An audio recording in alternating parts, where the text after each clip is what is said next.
Good evening, everyone. Welcome to tonight's Planning Policy Commission. And I would like to call the meeting to order, and it is currently 6:33 p.m. Today's meeting is a hybrid meeting. The Planning Policy Commission is in person, but staff or members of the public may be attending virtually or in person. Comments at tonight's meeting may be made in person or virtually. For all who would like to speak during public comments, speak clearly and pause frequently. State your name each time before speaking. And if you are attending virtually by computer or by phone and would like to speak during public comments, in addition to the above, please mute your microphone when you're not speaking. And if you're having any technical issues, try joining the meeting using a different device such as a smartphone or tablet. You can also use the call-in information in the meeting invite to call in. Stephen, do we have a quorum this evening? Chair, yes, you do. Great, thank you. And our first order of business is a little bit of housekeeping. We have some minutes to approve, and we'll begin with the August 11th minutes. Does anyone have any corrections or concerns about the August 11th minutes? All right, hearing none, the meeting minutes are approved. August 25th meeting minutes. Again, any corrections or concerns? Meeting minutes are approved. We will now move on to public comment. And we have a few guidelines for those who would like to make a public comment. They are indeed an important part of the public process. We take them seriously and factor them into the decisions we make. Comments may be general or related to the topics we are discussing tonight. Please note for these meetings, comments are limited to 5 minutes or less. Do we have anyone signed up to speak this evening? Yes. Excellent.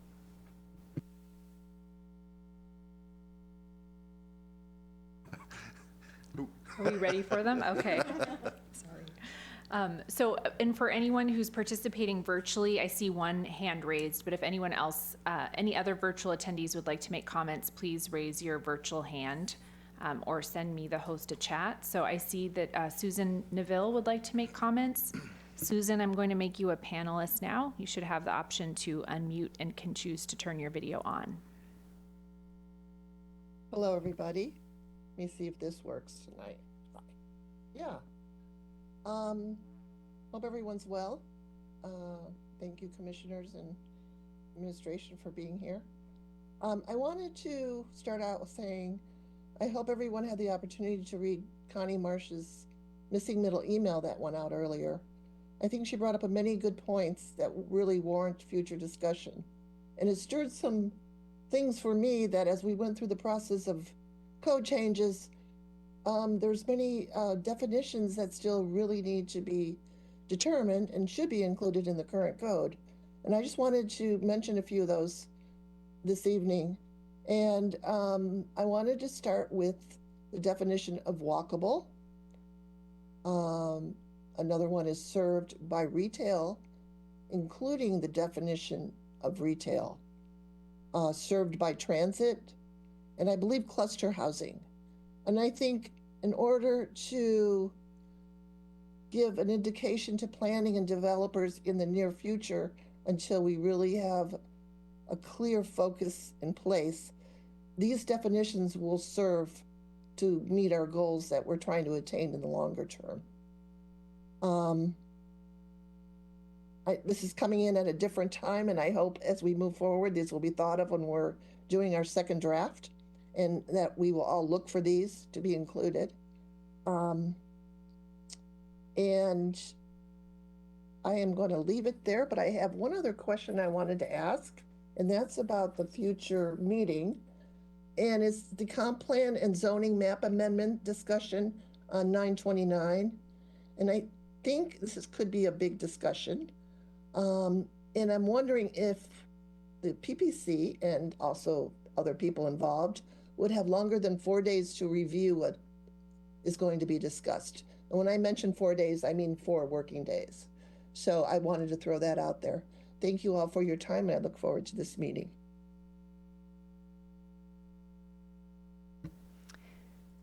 Next, we have Connie Marsh indicating a desire to speak. Connie, I will make you a panelist now.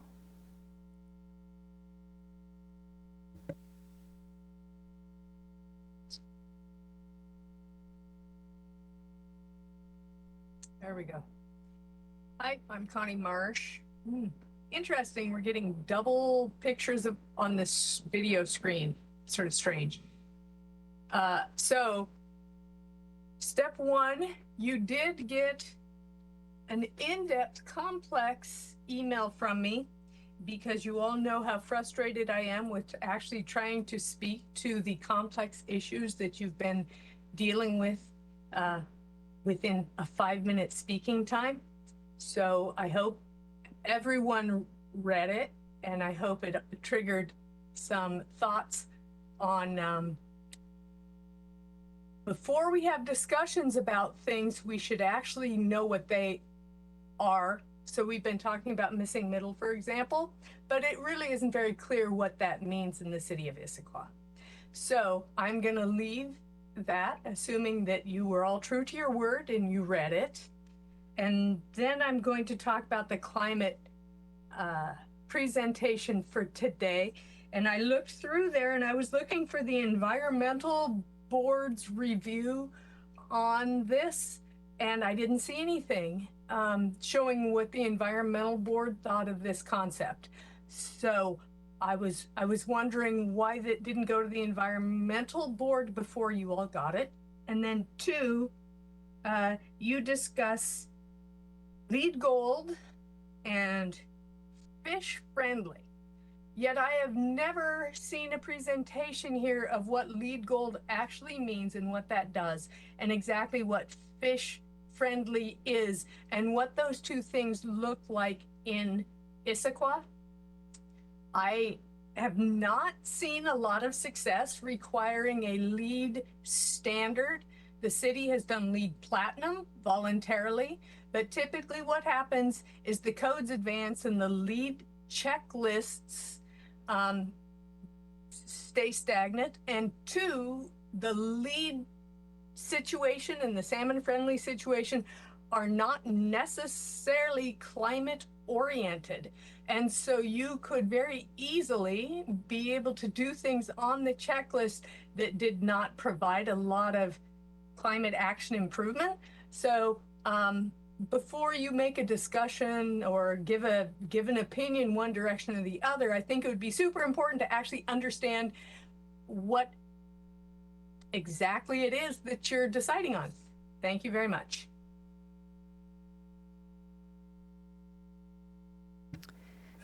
Chair, it doesn't appear that we have any more virtual attendees wishing to make comments, but I understand there might be someone in the room.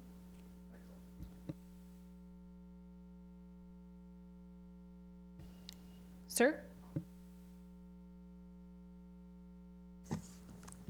Well, hello, Mr. Chair, fellow commissioners, lovely staff. Thanks for having me. I really start to like it here, so I keep coming back here.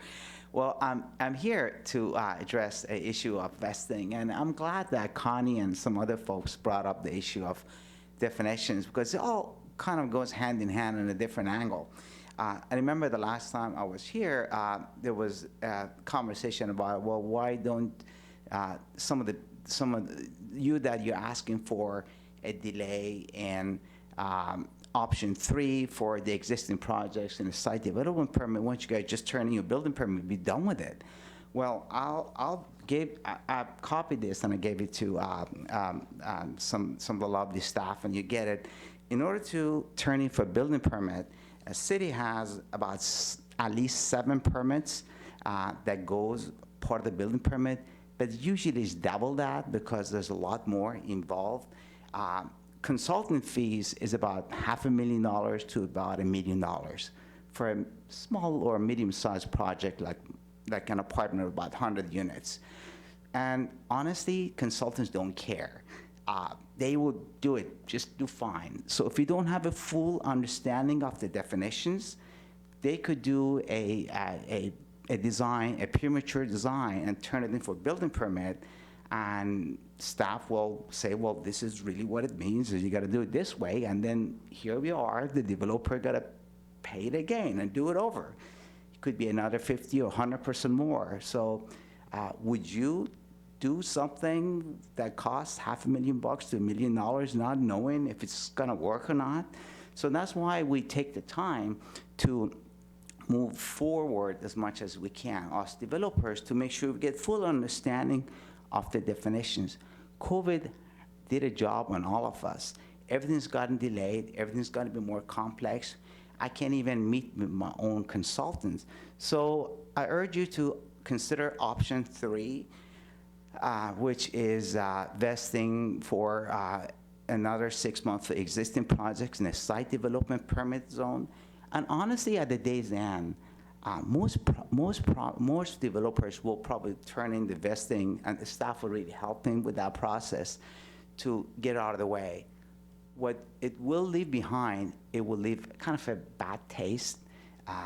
And next time a developer wanted to invest in Issaquah, put millions of their money online, they're gonna think, well, are they gonna change the code on me with a very short notice? We got about 7 months notice. A round of revisions usually takes about 8 months. It takes about 3 to 4 revisions. So 7 months is nothing. So it would be nice to get a little more notice to the developers in the pipeline, but we always gotta look forward. My recommendation would be, do this, probably not gonna get used by anyone, but it will leave a good taste for the future developers who would wanna help make Issaquah a greater place. Most developers that I know, most of my friends have gone bankrupt for little hiccups like this. And that's why maybe we have a shortage of housing. So help with that process is in your hand. Thanks. God bless you all.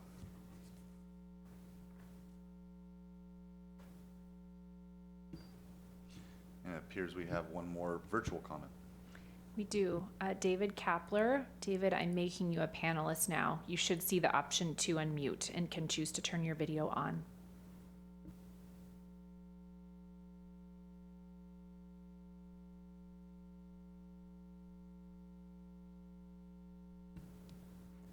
Mr. Kapler?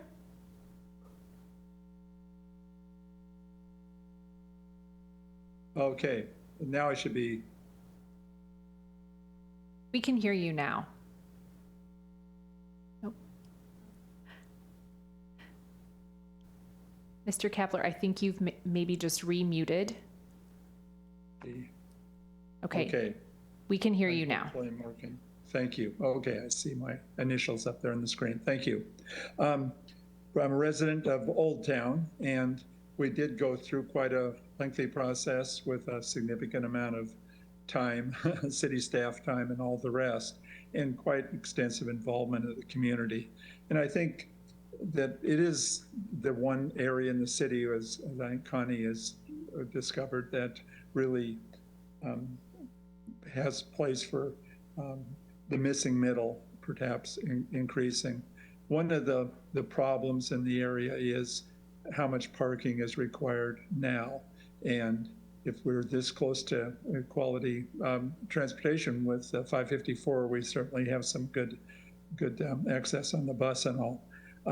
I think we have to look at the parking requirements and maybe reducing them. But we don't have a lot of options here, given how many places are in not a lot of tear downs in Issaquah, and people really treasure the neighborhood as it is. So it won't be simple, but that is the one area in the city where missing middle perhaps could be has a chance to expand. The rest of it is more difficult for sure. Thank you.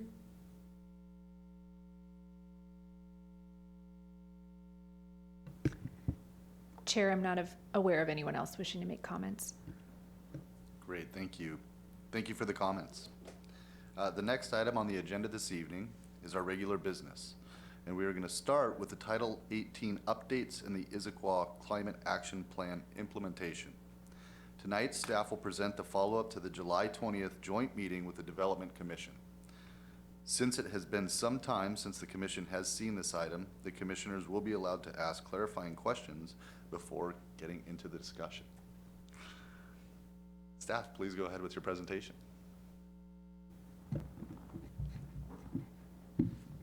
Thank you, Chair Vice. So the purpose of tonight's discussion on the Title 18 ICAP table is to go through a couple policy questions that we were posing, but this is really a continuation of the July meeting that we had with the joint meeting with the Development Commission. So the direction needed is going to be on whether or not we have a requirement for larger buildings to meet third-party certifications, or whether or not we establish a threshold of 20,000 square feet to require the third-party certification for green buildings.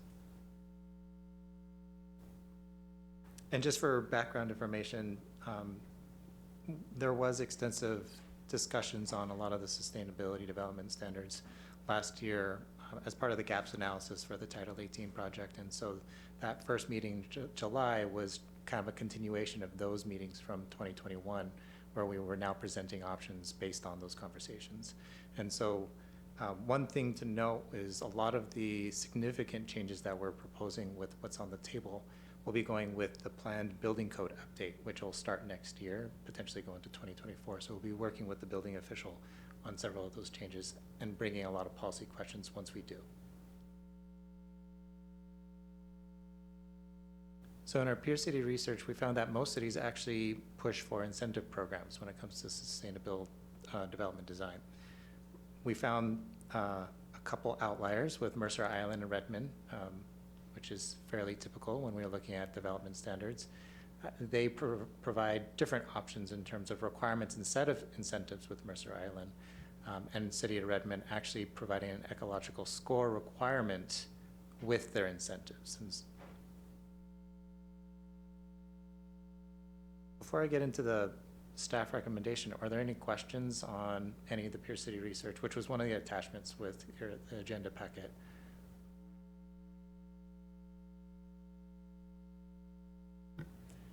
Thank you, Stephen. Are you referring to the table on page 28 of 49 of the packet, where the project type and the cities across the top, and then these square footages and unit counts? Because it looks very much like the SEPA table.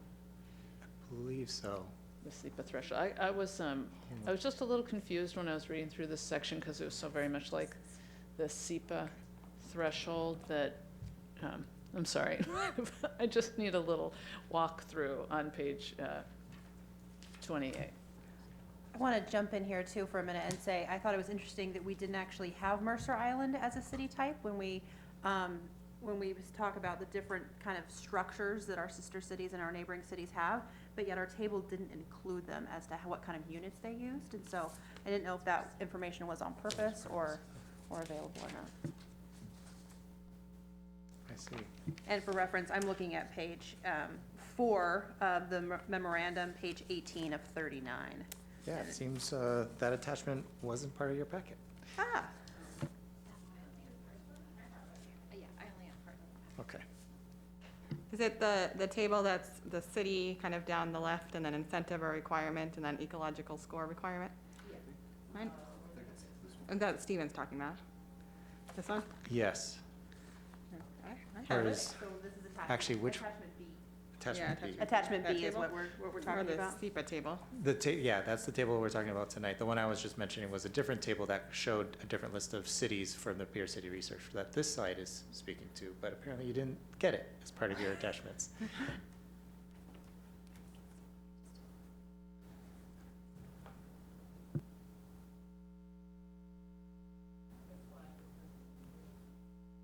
One second, I'm pulling up the attachments. Okay, we're looking at what's titled attachment B in the upper right.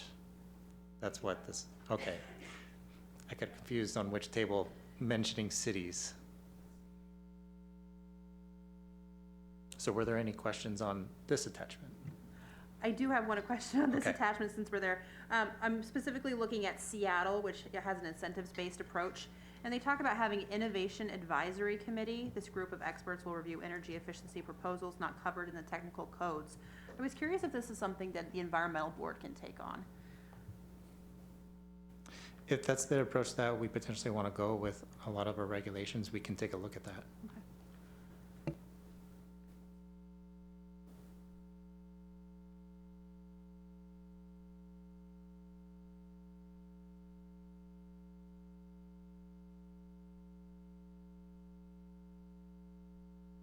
Were there any other questions on this table? Okay, I can continue on. So the staff recommendation is to require newly or renovated buildings above 20,000 square feet to meet LEED Gold or equal. Also provide exemption for sustainable buildings that are less than 20,000 square feet from SEPA. And there's a couple options for consideration as part of those policy questions. There is a consideration of going to less than, or lowering it to 10,000 square feet, which would actually have an impact on costs for smaller projects, but increase the amount of projects that would be considered for SEPA. We could keep it the same at 20,000 square feet, or we can raise the bar to 30,000 square feet, which would is the maximum level we can go to based off state regulations that are allowed for SEPA. But it would regulate less buildings for SEPA. Something for consideration. And then in terms of the future updates list, the staff recommendation is the consideration of ecological score for buildings that are less than 20,000 square feet, but also the consideration and development of a deep green incentive program in combination with some of these requirements.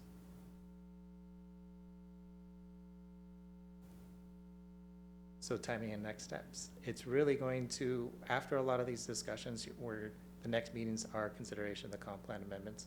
And so it is the consolidated draft public hearings in November. Something for consideration of that is, as staff is consolidating the drafts, we are taking a look at if the number of meetings that are planned are adequate for discussions for the commission. So now I'd like to open the floor for clarifying questions on the policy questions or the table itself. Questions? Get in line here. I'll start off with a question, and you'll have to pardon my ignorance. Right now, the question before us is about building square feet as a threshold. Correct. But it seems to me too that to be able to properly say that is for us to establish how we're grading these projects. So there's been talk about creating a categorized system, and then there's been talk of an ecological score. Is it fair to say these are two different systems? Or is the ecological score going to be based on the table that would be created? Or is this, again, two systems? They're right now treated as two systems, but the proposal could be combining the two so the ecological score is tied to the other. Okay.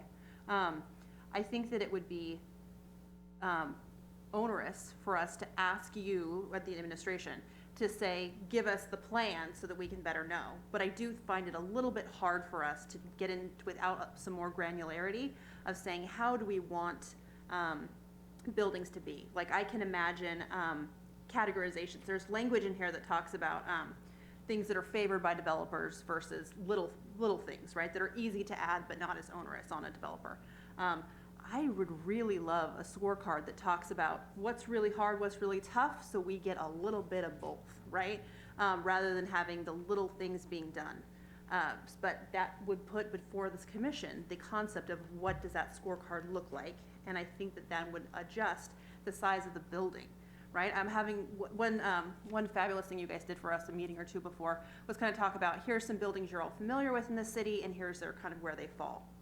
And so I think that it would be reasonable for us to be talking about having a tiered system. If you build in this size and you do these things, then this is what your score needs to be. You build to this size, and this is what your score needs to be. And how they achieve that is up to them, right? The things that they pick from in categories.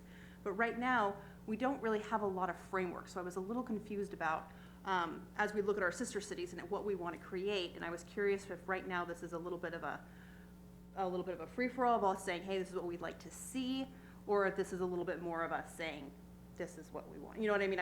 I know that you guys are asking about our square footages, but I was also wondering, how do we kind of get to that from another roundabout?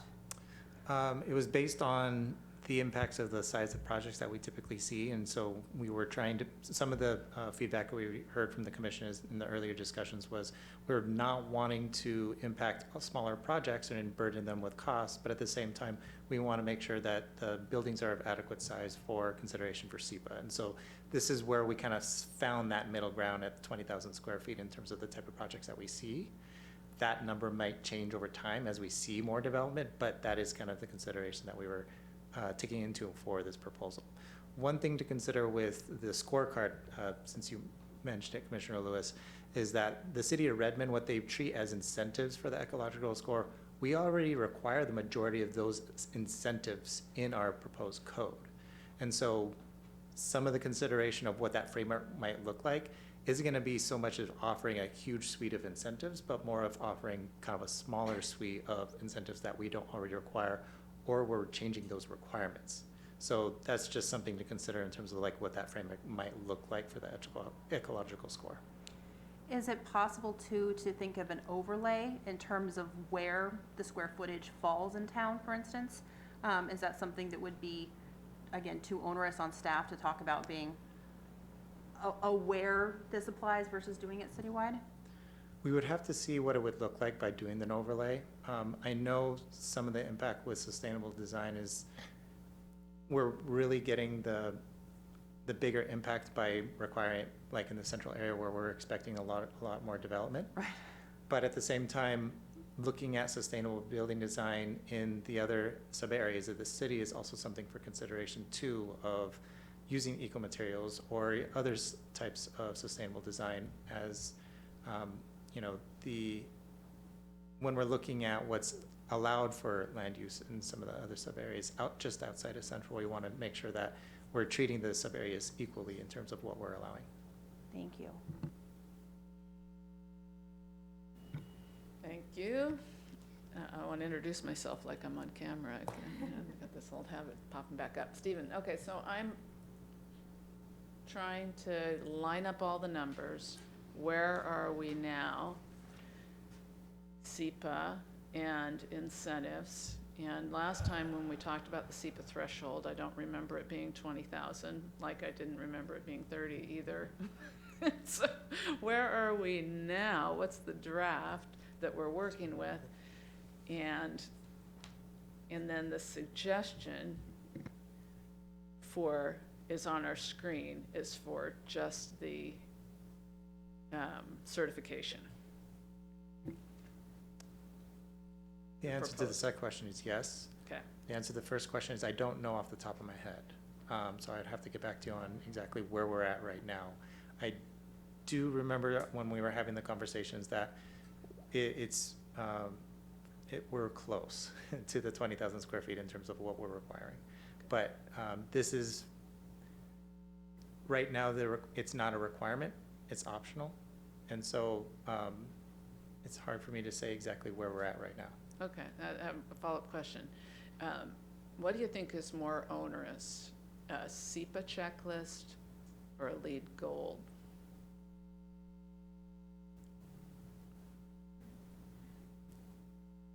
From a staff perspective, I think the SEPA checklist. Both perspectives, if you could. Yeah. So the staff is more onerous. It's more onerous on the staff to have the SEPA, but not so much the LEED because somebody else administers.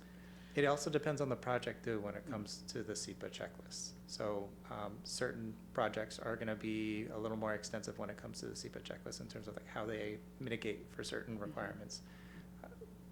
At the same time, the LEED Gold asks for certain requirements in order to get that certification that isn't standard. And so being able to get either the materials or to acquire what's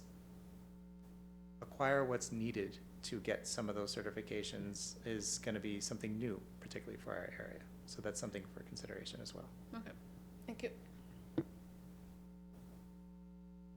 Okay, my turn, and probably no surprise, I'm like a little confused. So my question is on the, I guess, page 3/page 27, the like 1, 2, and 3, the 10,000, 20,000, 30,000.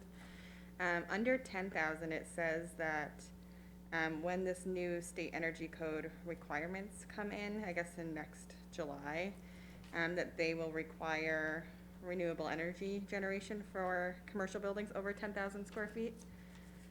And so I guess my question is that, does that mean, are there other requirements that will go along with that? And if so, is this 20,000, are we actually like going kind of, I don't know if it's above or under the, like, what will be the state requirement come next July? I can speak to it briefly. Stacy Van McKinstry, the sustainability manager. a little bit outside of my expertise, but have been doing a little bit of research on the updated building code. There will be requirements for renewable energy generation or purchase of credits, as well as heat pump for water and energy use. So in some ways, the LEED Gold certification is a placeholder to get us and to incorporate more of those sustainable building aspects, where I think a lot of the state code updates that'll come into play next year will help address more of the climate and the energy piece. There are, and I know one of the public comments earlier addressed this, LEED Gold is going to eventually fall behind our own state code, but LEED is, and USGBC is working to update it so that it can stay ahead of our code and allow for that additional benefit of the buildings that work towards that certification. Okay, so we're really just talking about like the stopgap, as you said, so between now and July, and then anything extra that LEED Gold might require will apply to the over 20,000. If this proposal is what we go ahead with. Yes, that's correct. That was a great question, Vice Chair, because that was kind of my thinking too. I mean, again, the way I read this is that this is mainly a stopgap until the 2023 report comes out. So I appreciate it. Any other clarifying questions?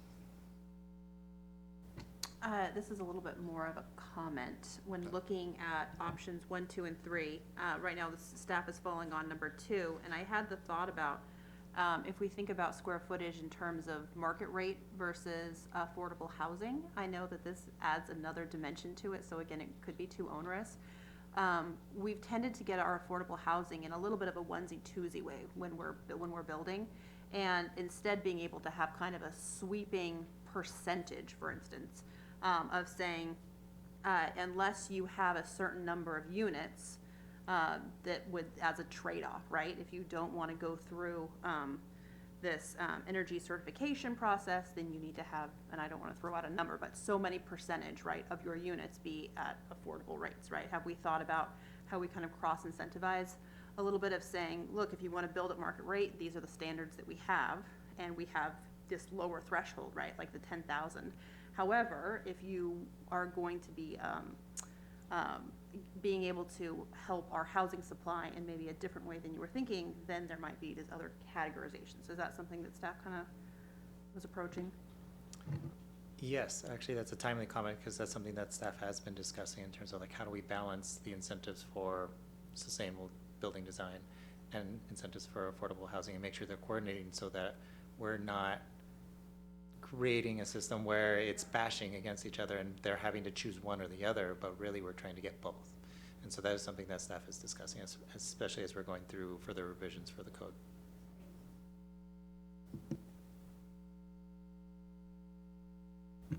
Any further questions?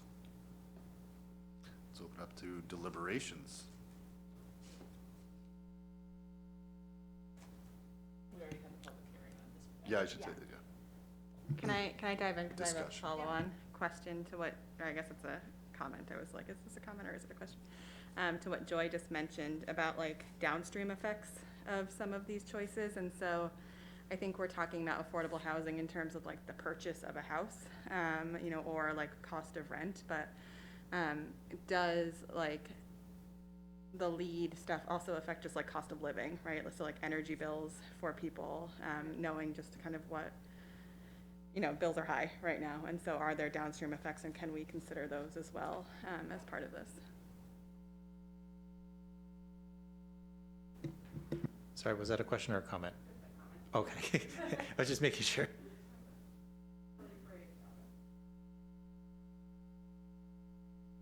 I'll jump in on comment time, and I'll tell you that really big kudos to our sister city of Mercer Island. I think it made me feel very empowered to know that they've been doing this. Right now we have a note that effective in 2016, all recyclable materials for construction and demolition are required to be recycled at King County designated facilities. I don't know about anybody else, but 2016 kind of feels like a lifetime ago. And I'm incredibly impressed by the work that they've done. And if anyone else clicked on some of these links that staff was so kind to present, it was very encouraging to know that sometimes it may seem like a harder road at first, but it's all coming around, right? We know that we're at a tipping point on a variety of issues that are host in our community, and so I'm very encouraged by Mercer Island telling us this is the community we want and this is the community we're going to build. At this point, thinking about a stopgap until 2023 when we do our building code, I'm of the mind to be a little bit more stringent. Once we actually have in place and the Planning Policy Commission is able to give a recommendation on how do we have a scorecard, how do we involve the equity board, the environmental board, and being able to get feedback on creating a tool that works for developers, that works for the administration. I kind of want to hedge our bet a little more towards one. I think that I could align on two if we had more of a framework in place. Since we're still creating that, and I think it's pretty unrealistic for us to expect to be able to create something really strong in the structure we need right now this year, I would tend to be, again, a little bit more restrictive until we're able to readdress it in the next calendar year, is where I'm sitting. She's sitting right next to me, too. I don't disagree with that, Commissioner Lewis, about being stricter until we have time to reconsider. 2023, where 2016 seems like a lifetime ago. 2023 is tomorrow. So, how long are we waiting here? We're not waiting that long for Washington State to provide some code. I don't have a real lot to help with here. I find this kind of confusing and difficult to balance these things that seem to have their own. We're trying to put things in one bucket that have their own purpose, so it's hard to balance them. I will say that the creeping up of the SEPA exemption continues to kind of chip away at what we thought we were kind of holding a ground on, and I thought I was helping to speak for the community that the SEPA checklist is effective and useful. So I'm going to say that again here, that we didn't want the exemption level to go up. And the LEED Gold is a good standard to use, and I would prefer it wherever we use it instead of making our own checklist. So that's all I really have to say about that one, is that I think that referring to another standard, I do trust that they will catch up. Their very lifeblood depends on them being relevant, or else they don't have an organization anymore, and all those people who work in that big office in Washington, D.C. won't have anything to do. Don't have to put that in the minutes. So I would prefer to go with a standard than a internally generated checklist. That's it.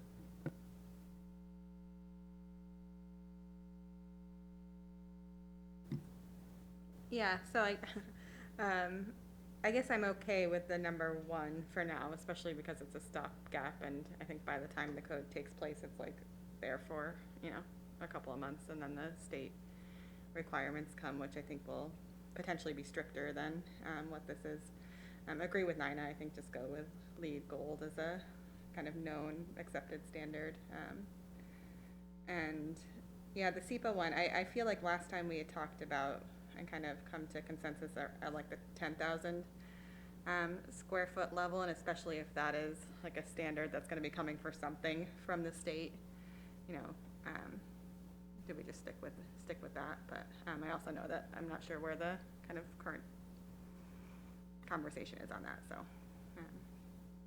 my 2 cents. Well, thank you, and that was very well said by all three of you. I appreciate Commissioner Milligan's point about the LEED Gold, using it as one checklist. I think that makes a lot of sense. I appreciate Commissioner Lewis's point, but it should be of no surprise. I like number two, and I think the reason I like number two is I think staff put a lot of work into it. I believe it is a clarion call to developers that Issaquah is open for business, and we're allowing it to move a little. I keep hearing that, like I said, we need to, without naming names, local developers you know, those are the developers, I think most of us, for the most part, again, with the checks and balances that we have, these are the type of developers I'd like to see more in the city. You know, there's some very big national developers. Those ones are typically the ones you get more in trouble with. So I'd prefer number 2 because I think it's a modest increase. I don't think it's asking a whole lot, and it's showing some good faith. And good faith works in both ways. And I think the city needs to show a little bit of good faith to developers. I think it's a very modest increase. It is a stopgap. Next year, we will have new rules and we can look at this again. But I think, again, to me, I kind of like the idea of letting people know that we're not as hostile as sometimes it may seem.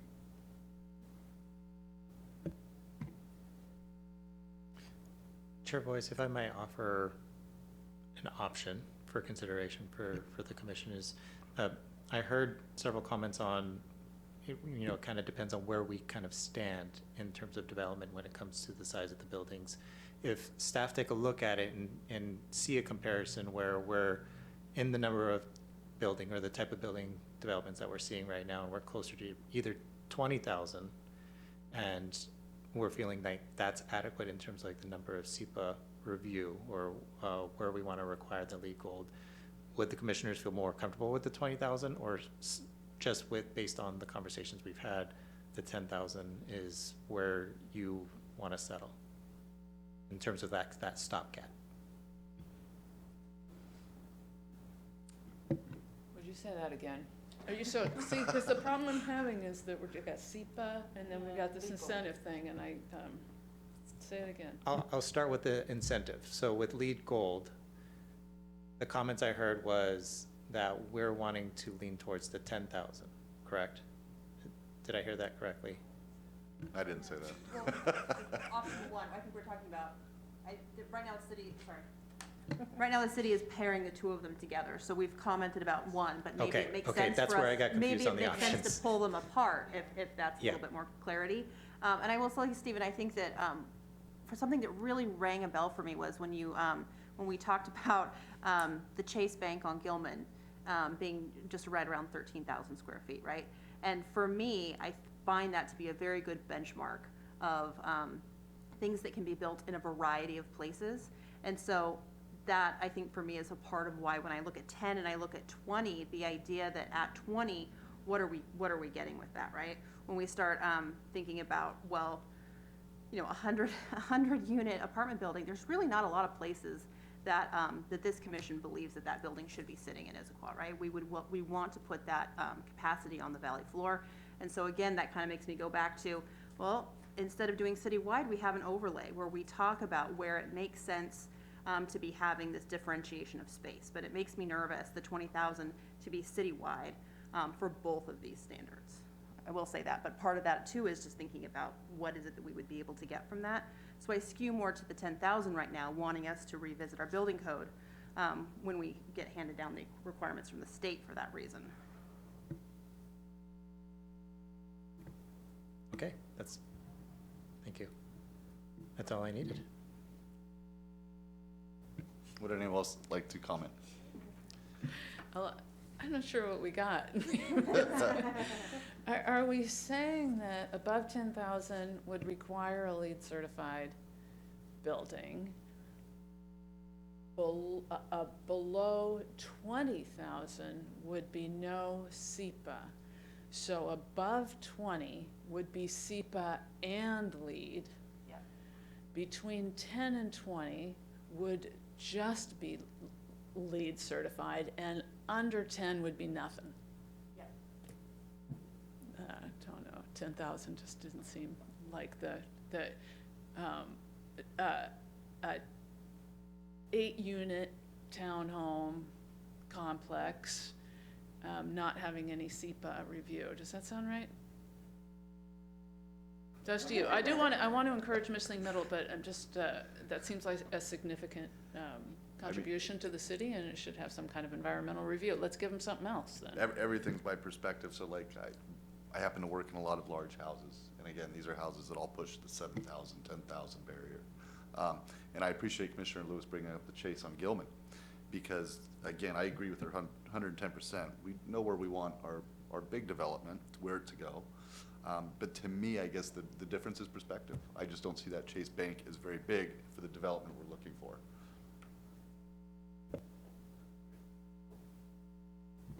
If I could offer one clarification, buildings under 10,000 will still get a environmental review as recognized through the code. It just won't be SEPA checklist. I think, Stephen, I think what would be an interesting discussion to have from the administration when you go to council is to say, what does it look like where we require, we're right now, before we have a checklist, we're gonna go with LEED Gold certified, and we're gonna have that be across the board. If we just take out the first requirement, right? Because a lot of this has been this trade-off with SEPA. And so I feel like, in some ways, when I look at the planning for this community, I can't have all the things that I want, right? I need to balance a host of things when I'm looking at these at one time, and acknowledging that the state standard for SEPA is far past what our current threshold is, and that our sister cities have been successful with raising theirs. Having some give on one part of saying, okay, we're gonna trust that this process is working, but we still have goals as a community that need to be met, and we want to see how we meet those, right? So that's really where that recommendation came from PPC, of saying, hey, how are we going to get closer to where we want to be on our sustainable goals? So I'm going to put out a crazy idea that the administration can obviously, balk at, but what if we just said it's across the board? This is something that is a part of our values.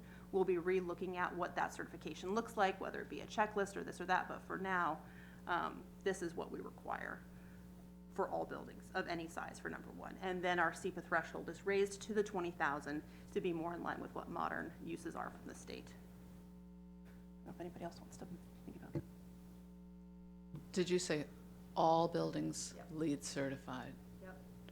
And then when it's residential, I'm sorry, clarifying question, did we talk about the certification for residential buildings for Built Green? We didn't talk about it tonight, if that's what the question was.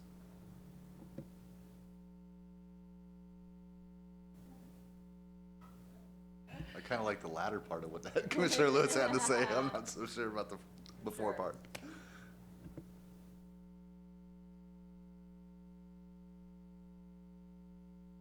So, how do I articulate myself here? I feel a little like unqualified to comment on all of this, but I think everything feels like a bit much. And again, I hear Chair Voice's comments about we want to bring developers in, we want to be, achieving the other goals that we have as well. And so I guess I'll say that I'm even confused, the 10,000, 20,000, that thing that we talked about, will get my vote for right now. Number one. Yeah. Yeah, 10. 10 is your baseline. Yeah. I think, Stephen, that's probably closest you're going to get to consensus. It is, thank you. You have my outlier view, but yeah. Well, thank you, Commissioners. Would anyone else like to add anything else to this discussion? All right. All right. So we are going to move along for another lively discussion after another fantastic presentation. This is the Title 18 Future Updates List, previously known as the whiteboard. The purpose of this discussion is to allow commissioners to discuss and ask clarifying questions of staff on the list. The staff will present on each bucket section of the list and pause for clarifying questions before moving on to the next bucket. So we have six presentations, 6 opportunities for clarifying questions, and then, like the format everyone's so used to lately, then we will get to a discussion. So please. Thank you. Thank you, Chair Foyce. So the purpose of this discussion is to go over the future updates list, as Chair Foyce indicated. This, just for a little bit background, this was reviewed by the Council Committee back on July 7th and again on August 2nd, and then the Committee of the Whole on August 8th, where we received a little bit of direction on how to approach taking on this future updates list, which is going to be a living, I'll say a living document for our code, because what we've discussed with city council is to regularly review our code. And so I imagine as we go through tackling a lot of these tasks, some are going to be smaller, some are going to be bigger. This list will also be adding items to the list as we continue to review and operate with the new code. The direction we receive from council is that right now there's 3 priority areas: housing, parking, and then the stream buffer analysis. Future priorities, as we're considering our work plan and available budget, is implementation of the ad hoc committee goals as well as the implementation of city plans. And so as we're identifying new tasks to take on with updating the code, we want to make sure they're in alignment with what we have already adopted within our city plans. Before I get started on each of the buckets, are any clarifying questions on any of this? Okay, we'll dive in. And then I'll run through each of the sections and then I'll pause for questions once I get through all the bucket. Is that good with you? Okay. So with bucket one, with critical areas, we have the stream buffer analysis. This is something that's been discussed with the commission before in terms of looking at what's best available science. So that even though that's something we've discussed as already looking to budget for early next year, we wanted to make sure that it's recognized on this future updates list because it is impact to our code. The other item is noise code update and taking a look at adding specific language on noise impacts to critical areas because that's something that we don't have specific language on. We have it for lighting, but not so much for noise. The other one is the item that we were discussing earlier in terms of looking at some type of ecological score when it comes to sustainable design, but also as it relates to the critical areas and impacts on critical areas and making sure it's recognized in that scoring system. Before I move on to bucket 2, are there any questions on those 3 tasks? No questions. Okay. So with bucket 2 and landscaping, the first 2 items is looking at developing a prohibited plants list and exploring an urban forestry program. 2 things that have been called out before in previous discussions as the gaps analysis, but also separate from Title 18, to make sure that we're very clear in terms of like what we want when we're putting in any types of landscaping or plantings when it comes to new development, and make sure it's in alignment with what we're looking for in terms of what we want Issaquah to look like. But also add clarity in terms of like how we want to manage that system with the urban forestry program. Before I move on to bucket 3, are there any questions? I have 2 questions. One is, when we look at this, is this to develop our own or to refer to a standard such as King County or King Conservation District or other resources that we might fall under? Are you referring to the prohibited plants or the? Well, both of them. Okay. King Conservation District has a forestry program and King County has a prohibited plants list. We haven't done much digging into it, but I imagine that as we're developing an urban forestry program, we would want to make sure it's coordinated with the King County system. For the prohibited plants list, it's the same deal as making sure we're looking at the peer city review, but also what King County allows or doesn't allow in their system so that we're at least consistent with what we're requiring. And I have one more question. Do you want me to go ahead or wait till the others? We're going to talk a little bit about upcoming business where we'll be talking about our possible new colleagues. So enjoy the time we have now. Keep going. Okay. So one more question has to do with something that came up while we were deliberating fences earlier, and I had a lovely conversation with Valerie about hedges, and this falls into landscaping. And we have these standards in our code that prevent a neighbor from encroaching in a setback from a neighbor's property, but we don't have anything that prevents them from planting something that might be very tall or very, we haven't even talked about it, you know, how the neighboring, you can't put a house right next to somebody else's property line, but you can put a 10-foot hedge. So I wondered, is that something that was considered? Or is it anything that would fall into this? It would probably fall under that prohibited plants list. I imagine as we're kind of developing that list, we'd be changing it, or at least identifying how it might impact different land uses within the city, not necessarily just you can use this and this. We would want to recognize that there's going to be different development in different areas. A quick comment about urban forestry program. I appreciate this being in the landscape and open space bucket, but what I recall as well is that we'd had very hearty community comments prior to our gaps analysis and then during our gaps analysis, where we talked about the need for there to be dedicated staff who were doing this work, as well as kind of tangential work when we talked about code enforcement, not just being reliant on neighborhood, neighbors reporting, for instance, when we talked about having in-house technical staff. Right now the Biden administration is asking the question, what is an old growth tree? And they're putting, so this is a rapidly changing environment, but it's one that's happening right now, and we need staff to be able to be up to date, and expecting all departments to be able to do a little bit of everything is a little bit unrealistic right now. And so we had talked about having on the whiteboard of having a couple different effective roles. I can think of a couple different cities like Miami who have brought in an actual chief of staff of climate to be able to better manage it across departments, for instance. And so what I don't see here is kind of the more administrative side of urban and forestry planning. And then in turn also how we work with neighborhoods is something that is kind of missing. So while I appreciate the area that it's in, I can also see a duplicate category that right now is missing from our whiteboard, where we talk about the administrative purpose of how we actually align our neighborhoods and be able to better manage these programs. Yeah, for the purposes of this list, we didn't recognize the administration or operations of this type of program. That's something that is in discussion at staff and in the administration level, and we'll be taking a look at the upcoming budget on whether or not it's something that's we can at least prioritize at this time.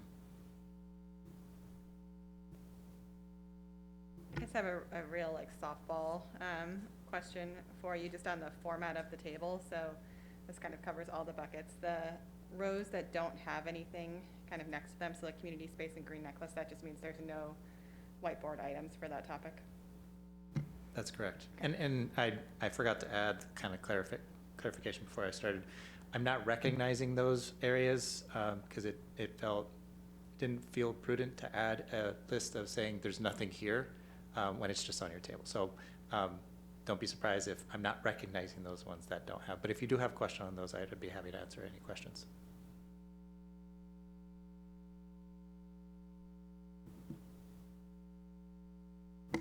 Okay, I will move on.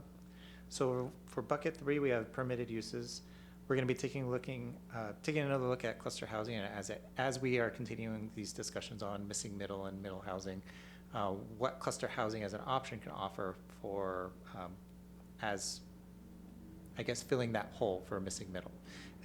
And even though this is primarily as part of the comprehensive plan, we will likely be making changes to the code with House Bill 1220. That's the requirement for emergency shelters and affordable housing as required within your regulations. And so we're just recognizing that on this list.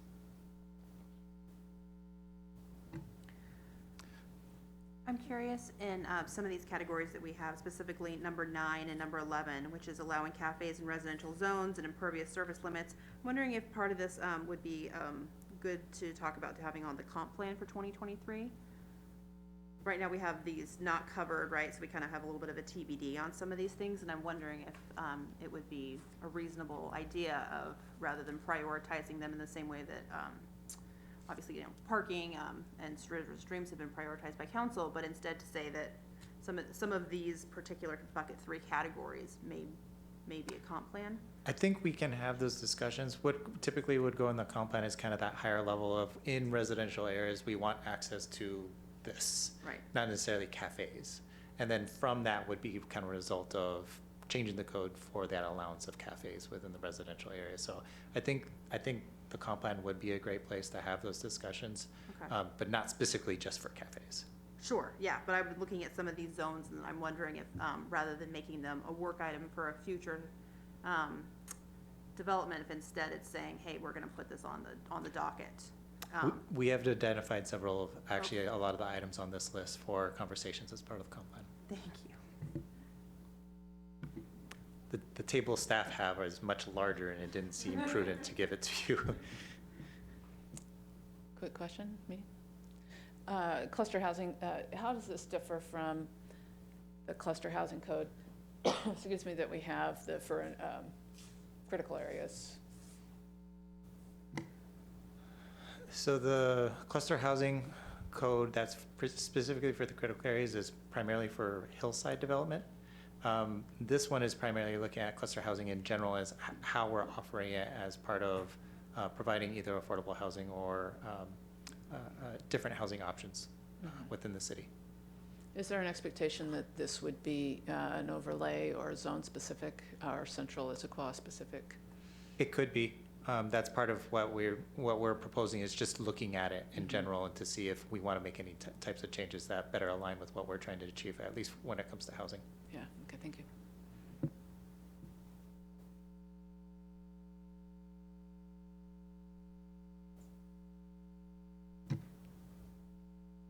So for the next section for zones, the task is to evaluate urban village commercial retail zone for the allowance of multifamily development and the allowance of cafes and residential. Both of these are items that are kind of flagged as potential discussion items as part of the comprehensive plan. Question. Where did the evaluate the UV ComREIT zone come from? How did that get elevated to the whiteboard? That was suggested through the public comments and wasn't something within the scope of making the change. And so we primarily, if we couldn't make the change as part of the scope of the project now, we identified it on this list. Okay, looking forward to that conversation.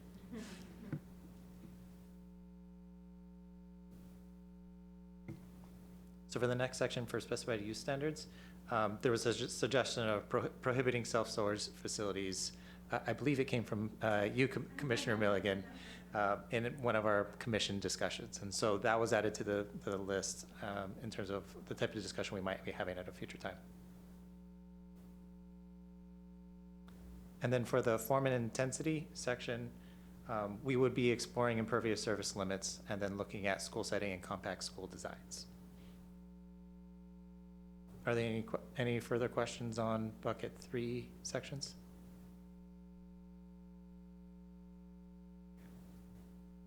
So for bucket 4, there's the building design code section, specifically looking at sustainable development. It's very similar to the discussions we were having earlier tonight in terms of looking at the building code and trying to make advances of what we're requiring, whether it's LEED Gold or LEED Platinum certification or something of that sorts. As we continue a lot of those discussions as when we go to the building code update. I'm gonna nitpick something a little bit right here, and it's when we're looking at this number 13, sustainable development, and it talks about Washington State Building Code being effective in July of 2023, and at that time, staff will propose an update.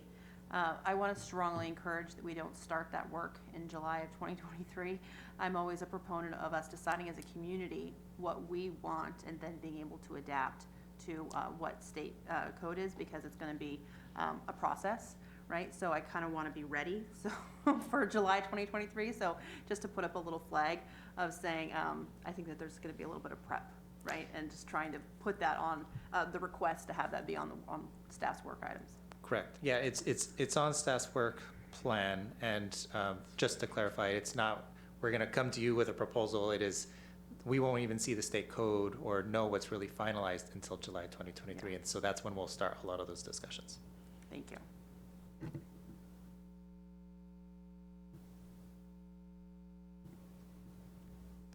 So for the next section of bucket 4 is with overlays, and it's so neighborhood visions is actually an item that's identified on the citywide strategic plan of looking at providing neighborhood planning process. And so neighborhood visions would actually build into the code what those visions would be from the neighborhood planning process that would specifically look at what would be required within each of the sub-areas of the city, because we have that for a certain number of sub-areas, but not all of them. And so we want to continue those discussions in the sub-areas so that we can make sure that we're recognizing what the characteristics of those sub-areas should be and how that's enforced in the code. And the other discussion for overlays is looking at eco-friendly materials. One of the items was looking at rooftop materials as part of the title code. So we want to continue a lot of the discussions as it relates to implementing the ICAP, and want to identify other eco-materials that could be required or provided as an incentive to use within our sustainable building design. And then for site and urban design, it's we would want to be exploring developing a view shed analysis so that we could be a lot more specific in terms of like what we want to actually preserve in terms of a view shed in the city as well. Right now, the regulations are very broad, and we want to be a lot more specific, consistent with a lot of the other regulations that we've updated as part of this project. The other regulations that we'll be wanting to take a look at it and providing a little more specifics on is wayfinding. That's something that everybody has recognized to be essential for a lot of connections, and whether it's walkability or even for connectivity throughout the city. We just haven't identified what that should look like throughout the city, at least for private development. And then and the same would be for universal design regulations, providing specifics of what that actually means. Because we have very broad language from existing code that was carrying over, but we're looking to remove it until we can actually have those conversations of what that actually means for Issaquah. And then the last item, form-based code, that's actually flagged as a discussion item as part of the comprehensive plan to look at if we want to make that shift to form-based code, which has actually been a proven strategy for a lot of cities throughout the nation to achieve exactly what the city of Issaquah is trying to achieve. Any questions on bucket 4? I have a question on bucket 3. Yes. Thank you. There are a bunch of questions, not bucket 3 maybe. The one that was about overlays, where'd that go? That one. Okay. Sorry, got my numbers mixed up. Thank you. Where would the conversation go about focusing growth in residential development in central Issaquah, where it is by our targets, and preserving single-family neighborhoods? Is that a neighborhood overlay, or is that, where does that go? I mean, it talks about neighborhood character and protecting neighborhood character and all these sorts of things. So I was thinking that this might be where finding some way to express that, what I think is a popular opinion for our single-family neighborhoods. Where would we express that? I believe that would go into overlays, but I'd have to double check. Okay, thank you. But I know we had similar language before in the code that we've been taking a look at. Okay, thanks. I'm gonna stick with overlays right now as well for bucket 4 and say that it seemed to me that this might be an appropriate place to have a new board formed. When we talk about how we better consolidate our community involvement, I could see a board that maybe tackles some of our existing boards that aren't necessarily needing the kind of capacity that maybe ours does, cemetery board, you know, things like that. And I wonder if instead a creation of a neighborhood board would be relevant to be able to have stakeholders across the city being able to be represented, to be able to have a regular space where they're able to see all the different things that come through the city and be able to add a neighborhood perspective. I think that, you know, maybe a collapse or a conjoining of some boards and the creation of one kind of similar to what we did with the environmental board may be applicable for when we talk about being able to have the people who are on the ground being able to talk about overlays and how they want, you know, the materials they want used in their neighborhoods and things like that. I think it could be a relevant place, a different way of kind of looking at the way we have in community involvement.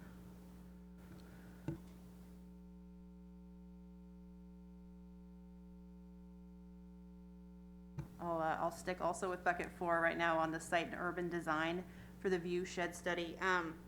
Previously, in the days of yore, this commission was told a little bit of the opposite view. We made the code broad on purpose because we have huge swaths of area that it applies to, right?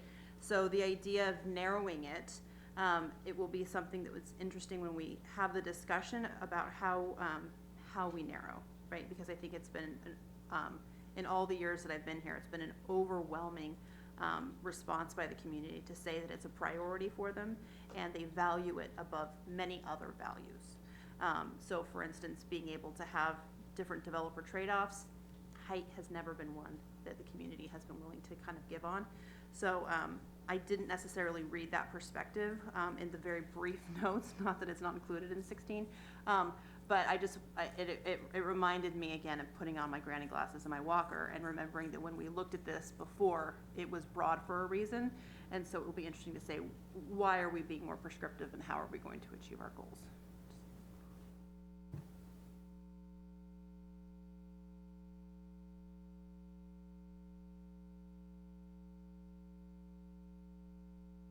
comments or questions? Okay. I will move on to bucket 5. So the first one with affordable housing, this is a continuation of the discussions on missing middle. The implementation of our housing strategy work plan, the discussions from the Happy Grant, it's all related to this. Even though it's identified as one task, it really is multiple tasks as it relates to housing for the city of Issaquah. And so that's just something that we want to recognize because it'll likely will have impacts on the code. And then for transfer of development rights, the discussions that we've had with council is that we want to take a look at the interlocal agreement with King County and exploration of another program that could help with the use of TDRs within the city as and expanding its uses. And then for parking, it was everybody's favorite topic, as I have 2 slides for parking. We're going to be taking a look at drive-through facilities, the shuttles, I believe as a flex incentive program, and then potentially, and also looking at off-street update or off-street parking regulation update. And so that's something that's recognized on the future updates list as something that we want to make sure that if we're going to be applying parking regulations, that they're updated, as a lot of them are based on older studies that don't necessarily recognize the newer development within the city. The electric vehicle regulations, as it applies for major multifamily or commercial developments, but also for single-family development, something that's being recognized by the state in its next update. And then also looking at the transfer development, or not the transfer, the transportation demand management program and the regulations behind that in terms of how do we want to regulate how new developments are impacting the street system and making sure that they are having a much more multimodal approach, particularly in the central Issaquah area. And then lastly, for parking is looking at exemptions for affordable housing. That's something that was identified as staff as an important aspect of our housing conversations. And the same goes for structured parking regulations. Many developers have said that our code is either too strict or not clear enough of what we're requiring for parking regulations, and that it is very difficult to come up with affordable housing with the structured parking regulations that we have in place. And so we'll be taking a look at that to modify whether we want it or if we want to change it so that it applies for a lot of the other changes of regulations that we're having in conversations. And then for the transit credit, that's taking a look at parking regulations in relation to the location of transit services and providing a credit for developments that are in close proximity to a lot of that. And then looking at shared driveway use. That's something that was flagged by our city attorney's office to take another review at to make sure that we have legal standing for what we're requiring. And then you may have noticed bucket 6. Oh, yes. So, because this is why it's so confusing and complicated, is the single-family housing areas and neighborhoods that we're trying to preserve are evaluated in so many different places. And in the missing middle, so-called missing middle section, again, we're talking about using single-family housing zones to accommodate missing middle housing diversity. And number one, the growth for housing is targeted for central Issaquah, and central Issaquah has room for missing middle housing diversity. Another is that I hope that when this comes back that isn't there a report that has the housing mix in the city of Issaquah that would really help us see? Because sometimes, I'll tell you, some of the missing middle, it's not missing. We have a lot of it, you just don't see it. So I need a report that tells me, really, do we have the percentages that we're trying to have? Do we have are we covering the bases in the appropriate proportions that we would like to? And then where does the growth need to go? I haven't heard any of the public's support for using single-family zoning for missing middle or more dense housing, if that's how it goes. So I'm just saying it again because they're often not here and heard. And then I want to say to staff everywhere that there's so much good stuff that you're putting up here, and when we say, no, I don't have anything to say, that really means, yeah, good job, move on. So anyway, compliments to you. Back to parking, the TDM, is that what covers the, evaluating the value of on-street parking? Is that where that comes? For when, say, you have dense housing next to on-street parking and the parking that is allocated on-site is not being used, but residents are using on-street parking, which is designated to an adjacent use, for instance, in its count. You know what am I saying that right? Yes. Yep. Gotta turn this on. So the last part, that's actually a separate flex program that's offered as part of one of the parking incentives that wasn't on this list. It is related to the TDM portion of the parking regulations, as that was requiring of some type of agreement with the developer or the property manager for the property to identify other methods. And then, shared parking would be one of those things, or access to transit would be one of those things, or potentially looking at another method that would get people away from either owning a car and using it on the property, or using some type of other mode of transportation from that property.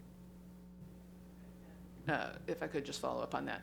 So then to the transit center discussion that we had with the mobility master plan, it relates to parking and how having a terminus of a transit center here in Issaquah, and we already are.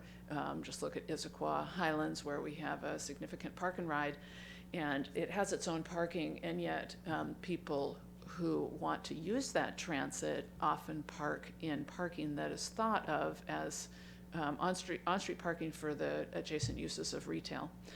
And we haven't put any controls on that kind of thing, but the need will soon come, if it isn't here already, as we have major transit centers serving cities like North Bend, where people are driving in here, dropping off their cars and getting on transit. Are you saying the time will come when we'll have to manage the parking? Manage on-street I parking. got it, okay. Yeah. And so I hope there's a bullet point for that. Thank you. I'm gonna add on to the parking discussion only because it's so much fun.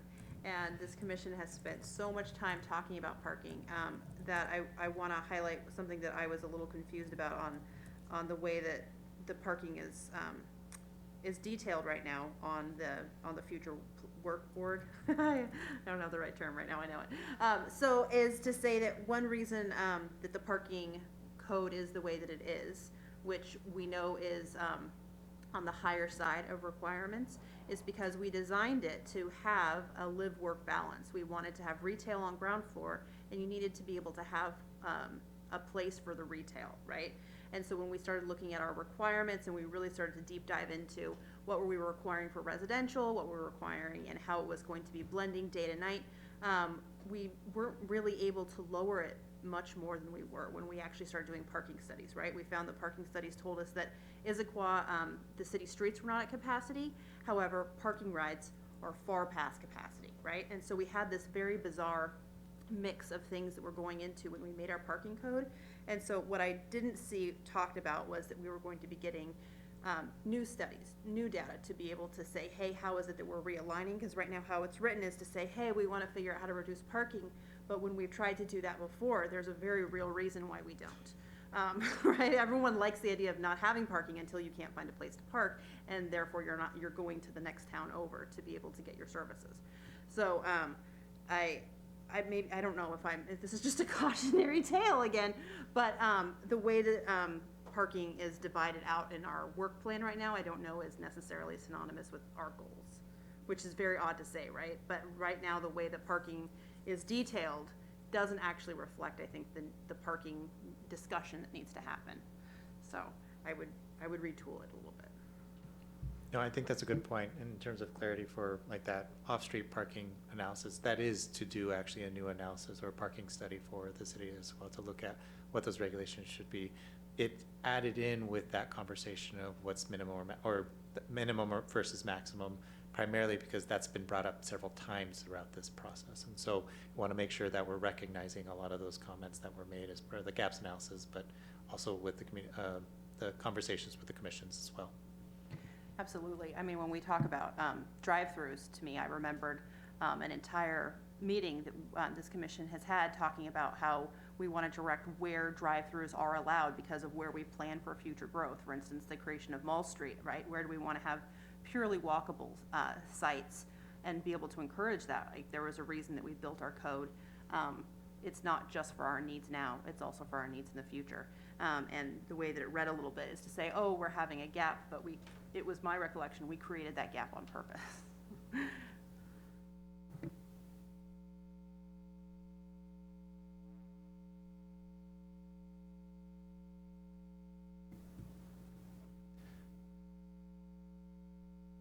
So for bucket 6, you may have noticed there's nothing there. That's primarily because we're not done with the conversations with the council committee on that, and we want to make sure we get through that conversations before we start populating at least the bucket 6 portions for the future updates list.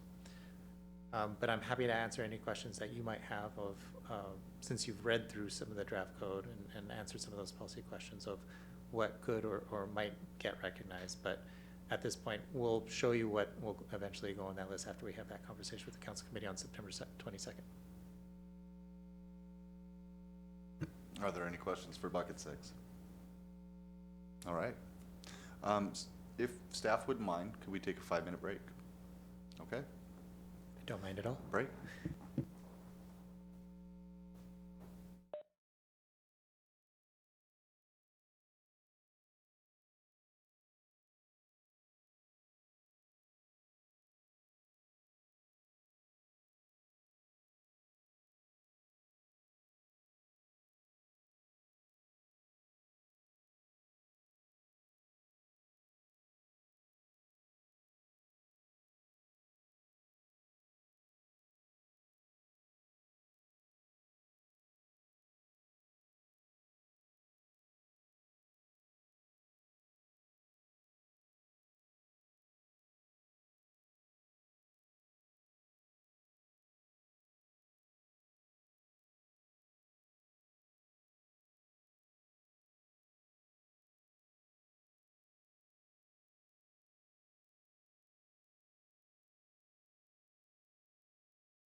Well, thank you and welcome back. And now we're going to begin our discussions over, well, what you just heard. So does anyone have any commentary for the different presentations Stephen was so kind to share with us?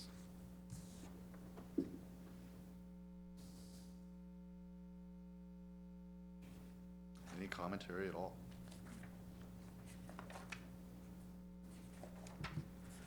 I mean, I think that we've done a little bit of commenting while we did this, and especially since I'm looking at it up on our board, number 6, since it is still in flux, there's not really a lot for us to say until we come back and see what moves we're planning on making. But I know all of them, but in particular, SEBA rules and wireless are ones that I think are going to require a closer look, if not in this Title 18 update, then pretty quickly on the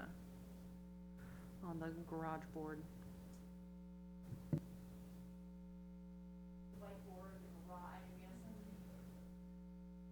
No, and I think that was is actually a little bit of the reason for my silence, is because I know we're going to get the opportunity to talk about this.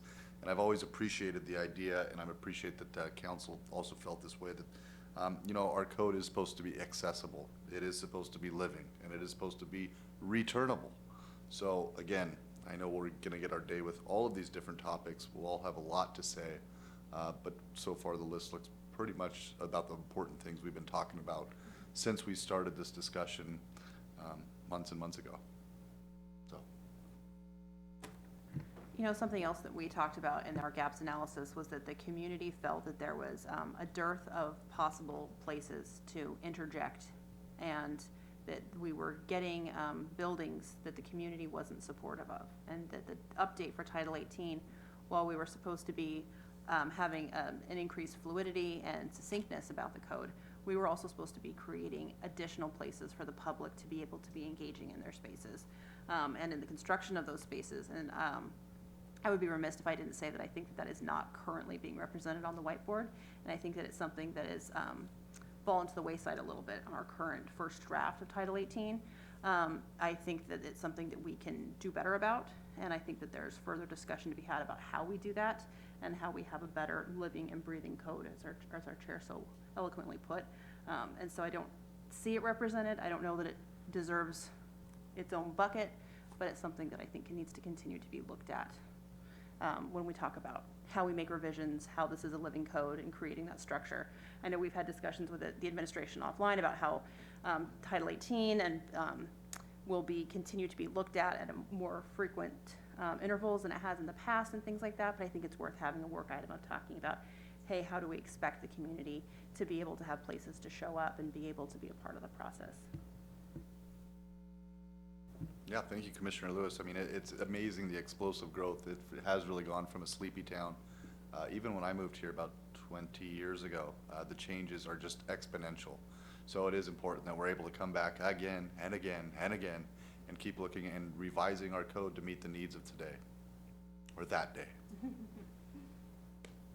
Anyone else that has any further deliberations for Stephen and staff as far as this particular part of our business? All right, well, thank you for the fantastic discussion. Thank you, Stephen. And we are now going to move on to agenda item number 5, reports. City Council updates. Do we have any updates?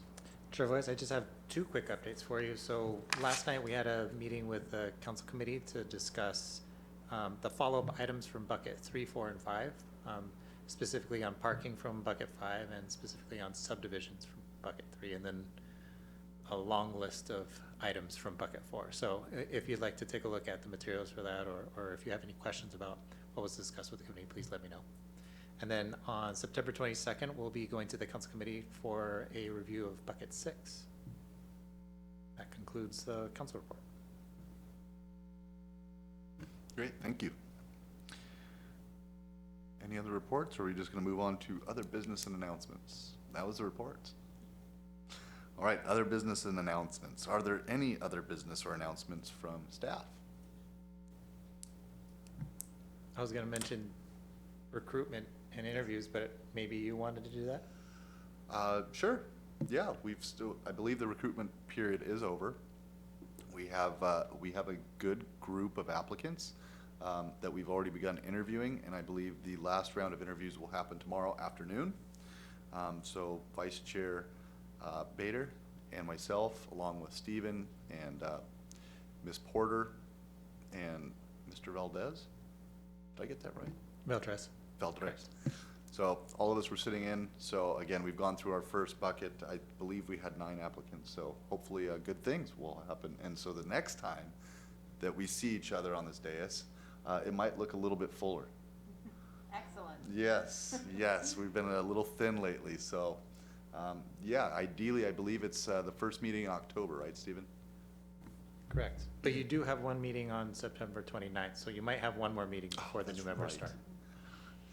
I'm already trying to get through September. Wow. Who tries to wish their life away? So the plan for the recruitment process for new commissioners is that once we conclude the interviews tomorrow, we'll make the recommendation and have a discussion with the mayor next week.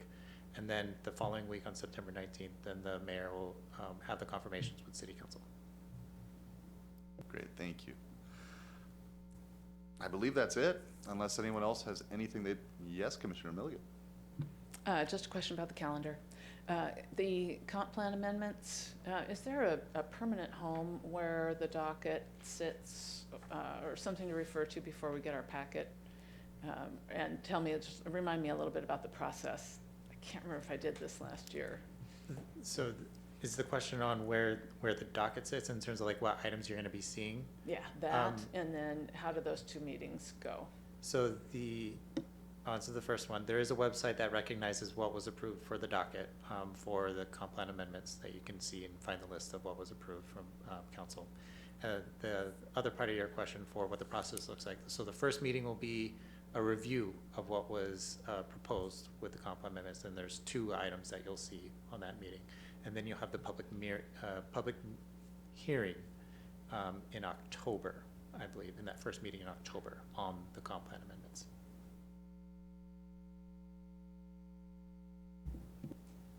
Any further comments?